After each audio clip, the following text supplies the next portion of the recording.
Hi friends, welcome to our channel. పెళ్లి వాళ్ళు అనన్య కోసం ఎదురు చూస్తూ ఉంటారు. అందరూ మాట్లాడుకుంటూ ఉంటారు. బయట లాన్లో కూర్చొని అక్కడ శరణ్య అనన్యని రెడీ చేస్తూ ఉంటుంది. పెళ్లి కూతురులాగా కాంచన బయట కాపలా కాస్తూ ఉంటుంది, ఎవరు రాకుండా.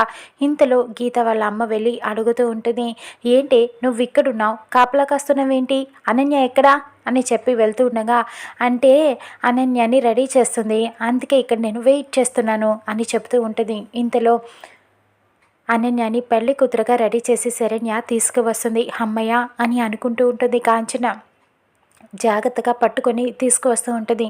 అక్కడ పెళ్లి వాళ్ళు మీకోసం ఎదురు చూస్తున్నారే, తొందరగా తీసుకురండి అనన్యని అంటూ బామ్మ ముందుకు వెళ్తుంది. ఇక శరణ్య అలా జాగ్రత్తగా పట్టుకొని నడిపిస్తూ ఉంటుంది. అనన్యని తూలిపోతూ ఉంటుంది. కాంచన అంటుంది, కాసేపు తూలటాలు పడిపోటాలు ఆపవే, కాసేపు వాళ్ళు వెళ్ళే వరకు కామ్గా ఉండు, జాగ్రత్తగా నడువు అని చెప్పి తీసుకువెళ్తూ ఉంటారు ఇద్దరు కలిసి అనన్యని. ఇక అనన్యకి కాస్త మత్తుగా ఉంటుంది, తూలుతూ ఉంటుంది. పెళ్లి కూతురుగా తీసుకువెళ్ళి అలా కూర్చోపెడతారు ఇద్దరు కలిసి. ఇక అనన్యని చూసి పెళ్లి వాళ్ళు ముచ్చట పడుతూ ఉంటారు. అమ్మాయి చాలా పద్ధతిగా అందంగా ఉంది, ఆనంద గారు చెప్పారంటే ఇక చూసుకొని అవసరం లేదు అని పెళ్లి కొడుకు వాళ్ళ అమ్మ నాన్న మాట్లాడుకుంటూ ఉంటారు. ఇక తర్వాత అన్నయ్య ఒకసారి పెళ్లి కూతుర్ని చూడు అని చెప్పడంతో పెళ్లి కొడుకు సిగ్గుపడుతూ ఉంటాడు. ఇక అనన్య నువ్వు కూడా పెళ్లి కొడుకుని చూడు అని చెప్పడంతో ఇద్దరు ఒకేసారి చూసుకుంటారు. ఇక అనన్యకి గుర్తుకు వస్తుంది, రాత్రి పబ్లో నేను గొడవ పడింది ఇతనితోనే కదా అని చెప్పి టెన్షన్ పడుతూ ఉంటుంది. అటు పక్కన తను కూడా చూసి అనన్యని గుర్తుపడతాడు.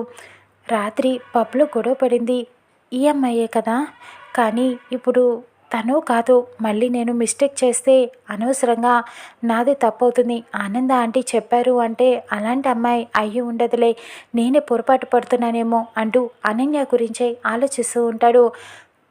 ఇక వెళ్ళి కాఫీ తీసుకురానన్య అంటూ ఆనంద చెప్తూ ఉంటుంది. ఇక అప్పుడు శరణ్య నేను తీసుకువస్తాను అత్తయ్య అంటుంది. ఇక అప్పుడు బామ్మ, అదేంటి పెళ్లి చూపులు నీకా దానికా, అది వెళ్ళి తీసుకొస్తుందిలే అని చెప్పడంతో ఇక అనన్య అలానే జాగ్రత్తగా నడుచుకుంటూ వెళ్తూ ఉంటుంది. అప్పుడే కొంచెం అందరికీ డౌట్ వస్తూ ఉంటుంది.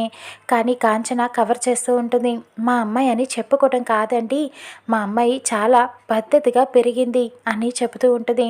ఆనంద గారు మీకు చెప్పే ఉంటారు కదా అని అనటంతో ఇక అనన్య కాఫీ కప్పులు తీసుకొని అలా వస్తూ ఉంటుంది. ఇక పెళ్లి కొడుకుకి ఇస్తూ ఉంటుంది. పెళ్లి కొడుకు అనన్యనే అలా చూస్తూ ఉంటాడు. ఇక అప్పుడు తన చేతికి ఉన్న టాటూని చూసి ఆశ్చర్యపోతాడు. అంటే రాత్రి పబ్లో గొడవ పడింది ఈ అమ్మాయితోనే, ఇక ఈ అమ్మాయి ఇలాంటిదన్నమాట అని చెప్పి అనుకుంటూ ఉంటాడు. కాఫీ తీసుకో బాబు అని విశ్వనాథం చెబుతూ ఉండగా, అవసరం లేదు అంటూ లెగిసి నిలబడతాడు. అందరూ ఆశ్చర్యపోతారు. ఏమైంది బాబు అని విశ్వనాథం అడుగుతూ ఉంటాడు. అవసరం లేదండి, ముందు మీ అమ్మాయి దగ్గర మందు వాసన రాకుండా చూసుకోండి అని చెప్పడంతో అందరు ఒక్కసారిగా షాక్ అయిపోతారు. ఏం మాట్లాడుతున్నావు బాబు అని అడుగుతూ ఉంటారు విశ్వనాథం, గీత ఇద్దరు కూడా. అవునండి, నేను రాత్రి పబ్కి మా ఫ్రెండ్స్కి పార్టీ ఇవ్వడానికి వెళ్ళాను. ఇక ఆనంద ఇదంతా విని షాక్ అయిపోతుంది. అక్కడ ఈ అమ్మాయి ఫుల్గా తాగేసి నాతో గొడవ పడింది అని చెప్పడంతో అందరూ ఆశ్చర్యపోతారు. బాబు నువ్వు ఎవరిని చూసి ఎవరు అనుకుంటున్నావో అని విశ్వనాథం చెబుతూ ఉంటాడు. కాదంకుల్, నేను చూసింది ఈ అమ్మాయినే, ఈ అమ్మాయి నాతో గొడవ పడింది, అక్కడ వెళ్ళిన ప్రతి ఒక్కరికి ఈ టాటూ వేస్తారు, కావాలంటే మీ అమ్మాయి చేతి మీద ఉన్న ఈ టాటూ చూడండి అని చెప్పి చూపిస్తూ ఉంటాడు. ఎంట్రన్స్లో ఖచ్చితంగా అక్కడ ఎంట్రీకి ఇది వేస్తారు అని చూపిస్తూ ఉంటాడు. ఇలాంటి అమ్మాయి అని మేము అస్సలు అనుకోలేదు, ఆనంద ఆంటీ చెప్పారంటే మేము చాలా మంచి అమ్మాయి, పద్ధతి గల అమ్మాయి అని అనుకొని పెళ్లి చూపులకి వచ్చాము, కనీసం ఫోటో కూడా చూడకుండా. కానీ ఇప్పుడు అర్థమైంది ఇలాంటి వాళ్ళని చెప్పి. ముందు మీ అమ్మాయిని మందు తాగకుండా పద్ధతిగా ఉండటం నేర్చుకోమనండి అని చెబుతూ ఉంటాడు. ఇక వాళ్ళందరూ ఆశ్చర్యపోతారు. ఆనందాన్ని పెళ్లి కొడుకు వాళ్ళ అమ్మ నాన్న కోపడుతూ ఉంటారు. ఆనంద గారు మీరు చెప్పారని మీ మీద గౌరవంతో నేను ఈ సంబంధానికి వచ్చాము, కానీ ఇప్పటితో ఈ సిచ్యువేషన్తో మీ మీద ఉన్న గౌరవం మొత్తం పోయింది.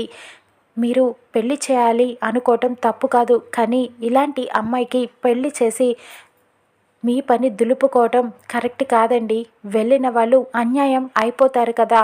కాబట్టి ఇలాంటి పెళ్ళిళ్ళు ఎప్పుడూ చేయకండి. ఇక మీ మీద గౌరవమే పోయింది మాకు. ఇలాంటి సంబంధాలు ఎప్పుడు తీసుకురావద్దు అంటూ అక్కడి నుంచి కోపాడుతూ అనన్య మీద అక్కడ వెళ్ళిపోతారు. ఆనందాను అవమానిస్తూ మాట్లాడుతూ ఉంటారు. ఇక అప్పుడు విశ్వనాథం అమ్మ ఆనంద అంటూ మాట్లాడుతూ ఉంటాడు. కానీ ఆనందకి చాలా కోపంగా ఉంటుంది. చేయి చూపించి ఆపేమని చెబుతూ ఉంటుంది. చాలా మంచి బహుమతి ఇచ్చింది అన్నయ్య మీ పెద్ద కూతురు అని చెప్పి అక్కడి నుంచి కోపంగా వెళ్ళిపోతూ ఉంటుంది ఆనంద. ఇక అప్పుడు అందరూ టెన్షన్ పడుతూ ఉంటారు. అనన్యని కోపడుతూ ఉంటారు. బామ్మ అంటుంది ఇప్పుడు ఆనంద గారికి కోపం వచ్చింది.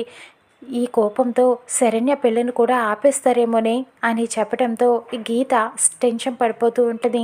కోపం వచ్చి అనన్యని చెంప పగల కొడుతుంది. ఒక్కసారిగా అందరూ చూస్తూ ఉండిపోతారు. అమ్మ ఆపమ్మ అని చెప్పి శరణ్య అడ్డుపడుతూ ఉంటుంది. మరి ఏం చేయమంటావే? ఏం చేయమంటావు? ఏం చేస్తుందో దీనికి అర్థమవుతుందా? నువ్వు చేసిన పనికి ఎంత పెద్ద అవమానం జరిగిందో ఆనంద గారికి నీ వల్ల అని చెప్పి కొడుతూ ఉంటుంది అనన్యని. ఇక అనన్య కూడా ఏమి మాట్లాడకుండా మౌనంగా ఉండిపోతుంది. ఆనంద వాళ్ళ ఇంటికి కోపంగా వెళ్తుంది. అక్కడ లీలావతి ఆనందని అడుగుతూ ఉంటుంది. ఏమైంది ఆనంద? పెళ్లి చూపులు సెట్ అయ్యాయా? పెళ్లి కుదిరిందా అని అడుగుతూ ఉంటుంది. కానీ కోపంగా ఉంటుంది. ఏంటక్క ఏం జరిగింది అని చెప్పి పండు కూడా వెటకారంగా అడుగుతూ ఉంటాడు. అక్కడ పెళ్లి వాళ్ళు నా మీద గౌరవంతో వచ్చారు పెళ్లి చూపులకి. కానీ అనన్య ఏం చేసిందో తెలుసా? రాత్రి ఇవాళ పెళ్లి చూపులని తెలుసు కూడా పబ్లో తాగి ఆ అబ్బాయితో గొడవ పడిందట. ఇప్పుడు వాళ్ళు అవమానించి వెళ్ళిపోయారు అని చెప్పడంతో ఏం మాట్లాడుతున్నావు అని చెప్పి రాజేశ్వరరావు కోటేశ్వరరావు కూడా అడుగుతూ ఉంటారు. ఇంత పని చేసిందా అని చెప్పి అనటంతో పండు అంటాడు, మీరు విశ్వనాథం కుటుంబం పద్ధతి గల కుటుంబం అని చెప్పారు. మరి ఇప్పుడు ఈ అమ్మాయేమో ఇలా పార్టీలు పబ్బులు అంటూ తిరుగుతుంది. మరి చిన్న కూతురు కూడా అలాంటిదేనేమో అక్కాయ్ కొంచెం ఆలోచించుకోండి అని చెబుతూ ఉంటాడు. ఇక శరణ్య గురించి కూడా ఆనంద ఆలోచిస్తూ ఉంటుంది. కానీ రాజేశ్వరరావు అంటాడు, లేదు శరణ్య గురించి ఆలోచించిన అవసరం లేదు, తను చాలా మంచిది అని చెబుతూ ఉంటాడు. ఎందుకైనా మంచిది ఒకసారి ఆలోచించండి అని చెబుతూ ఉంటాడు. ఇక ఆనంద ఏమి మాట్లాడకుండా మౌనంగా వెళ్ళిపోతుంది. చాలా కోపంగా ఉంటుంది. అక్కడ అనన్యని విశ్వనాథం కూడా చెయ్యెత్తుతాడు కొట్టడానికి. ఈడొచ్చిన పిల్ల మీద అలా చెయ్యి ఎత్తకూడదు అల్లుడు అంటూ బామ్మ అడ్డుపడుతూ ఉంటుంది. మరి ఏం చేయాలి? దీన్ని చంపేసినా పాపం లేదు. ఇవాళ పెళ్లి చూపులని తెలిసి నిన్న ఇలా పబ్బుకి వెళ్ళిందా? తాగి వచ్చిందా? అంటే రాత్రి ఈ విషయం చెప్పకుండా నాకు దాచిపెట్టారన్నమాట అని శరణ్యాన్ని కూడా కోప్పడుతూ ఉంటాడు. చెప్తే మీరు బాధపడతారని చెప్పలేదని అంటుంది శరణ్య. చెప్పి ఉంటే అప్పుడు మేం మాత్రమే బాధపడేవాళ్ళం. ఇప్పుడు అందరూ బాధపడాల్సి వచ్చింది కదా అని గీత కోప్పడుతూ ఉంటుంది. ఇప్పుడు ఏం జరుగుతుందో ఏంటో. అసలు నీకు బుద్ధుందా? అసలు మన పరిస్థితి స్థాయి ఏంటి? నువ్వు చేస్తున్న పని ఏంటి అని అనటంతో కాంచన అడ్డుపడుతుంది. తిన తప్పేముంది? ఫ్రెండ్స్ అలాగ బలవంతం చేశారు అందుకని వెళ్ళింది అని అనటంతో వాళ్ళు బలవంతం పెడితే దీని పద్ధతి ఏమైంది అని కోప్పడుతూ ఉంటాడు. ఇలా చేయటం కరెక్టేనా? తాగి తందనాలాడటం నీకు ఈ అలవాటు ఎప్పటి నుంచి అని కోప్పడుతూ ఉంటాడు. ఇక ఆనంద తీసుకునే నిర్ణయం ఏంటి శరణ్య విషయంలో చూద్దాం రానున్న ఎపిసోడ్లో.